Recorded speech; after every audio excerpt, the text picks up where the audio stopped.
So, Birdemic Shock and Terror is basically what happens when a Californian film student spends too much time bar hopping and doing blow off toilet tanks the night before an assignment is due.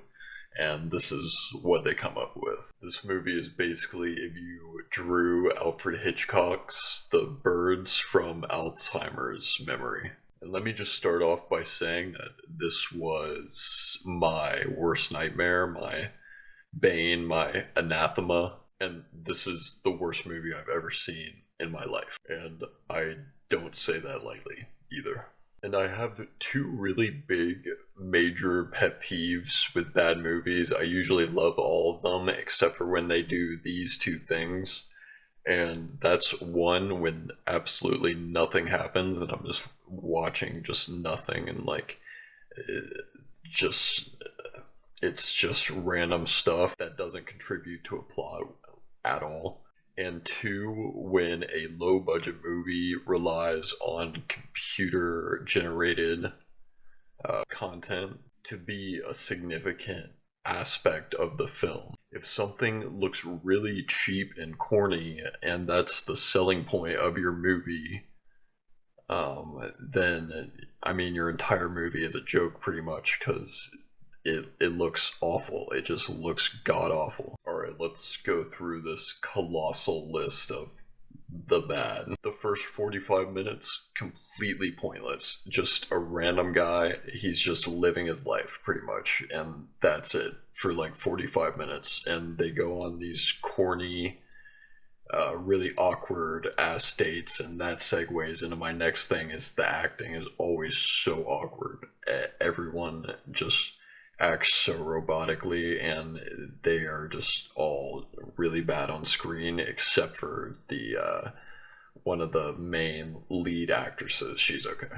The music is trash. It rarely fits the scene. It's more often than not louder than the dialogue, and that's not all. Background music is constantly louder than the dialogue. There's waves crashing, there's cars going by, and just general background noise that overpowers the characters' dialogue, and you can't hear them for a decent amount of the movie. When the birds attack, there's this constant squawking noise like right in your ear, and it just keeps going. It doesn't stop. It's the same like a stock clip of just this really fake robotic sounding bird, and it just keeps going off the same thing over and over and over again, and it does that multiple times in the movie, just like this screech right in your ear. I was wearing these headphones and it just was constantly just blaring right in my ear. My ears were just like starting to bleed. I'm again just gonna harp on the first 45 minutes. The first 45 minutes was the worst. It was so bad to sit through. It's just like this guy who is in a unbelievable relationship with this one chick, and he is just the biggest dork on the planet, and their relationship doesn't make any sense, and they're just so awkward together on camera the entire time. And we get scenes of this guy like doing just normal stuff, just going to like a gas station and filling up his tank, or like he's closing a sale at work, and or just like having a conversation with somebody at the water cooler like in the office when he's got a break from his cubicle. It's just so boring. Like it doesn't matter. It doesn't matter for the rest of the movie at all. It's just there. Moving on to the plot, I'm not even gonna try and give this a serious summary. I'm just gonna like rapid fire. Okay, so first 45 minutes, boom, terrible. This dork guy and this one chick are dating now. Then the birds attack, and they look so fucking dumb. And then he goes to this motel with the chick, and they find this couple, and then they hang out with the couple for a little bit, and they just drive aimlessly around and just sometimes get attacked by birds. And then they find these kids and they take them with them, and they're sometimes mysteriously gone from the shots and like out of the car, but they randomly pop up again later on. It's like, where did they go? I don't know. And then they somehow end up at this beach or something, and they talk to this mysterious professor dude that talks about the bird flu or something, and he doesn't even know about the bird attacks, and he just talks to them about global warming or something, and he pulls out like a fake toy looking gun in like the most awkward grip I've ever seen. It was really funny, and at the end you're just wondering like, who was that guy? Like what? He he got no explanation whatsoever. He was just there to talk about global warming, and that was it.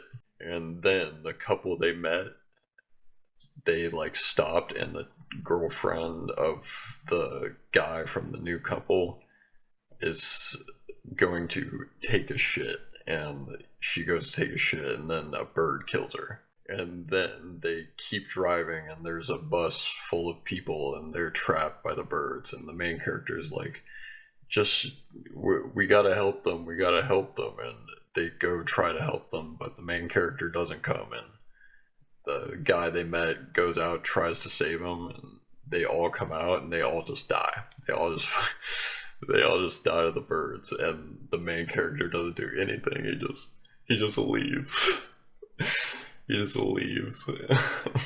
And then it's the end of the movie. They're at another beach, and it's the original couple and the two kids, and they're just looking out into the sunset, and the credits roll. And then the actress is just like, I wonder why those birds attacked. Oh, because by the way, they attacked and then they just left, like randomly for no reason at that beach. Just, yeah. And that was it. And then she was like, oh, I wonder why they attacked. And that was it.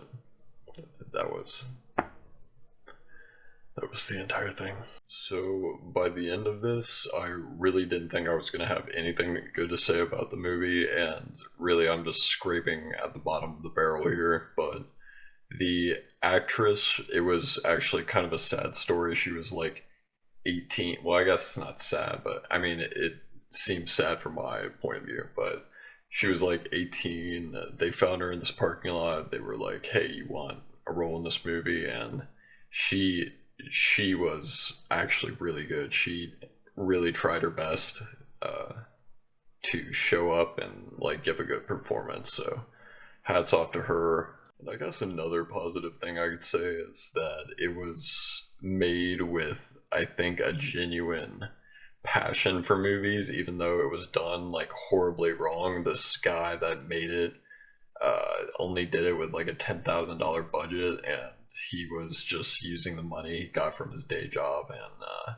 you know, I can respect it. Like, if I mean, movies is something he loved, and he went out and he did that. So I mean, not a lot of people can say they made a movie, even if it was Birdemic shock and terror. So, you know, whatever, even if it is just like an abomination and just a straight up crime to humanity, hey, he did it. He went out there and he made that movie. So hell yeah. Oh, and I forgot to mention that it seemed like the director, the guy who made it, genuinely tried to spread like a positive message in the movie. He's like advocating for like peace and you know, saving the planet. And while it comes off like really like cheesy, basically, I mean, I guess he's at least advocating for something positive. I don't know. Yeah, tune in next time. I'm gonna be dumpster diving in Dubai, and I'm gonna see what happens. I don't know. Yeah, bye.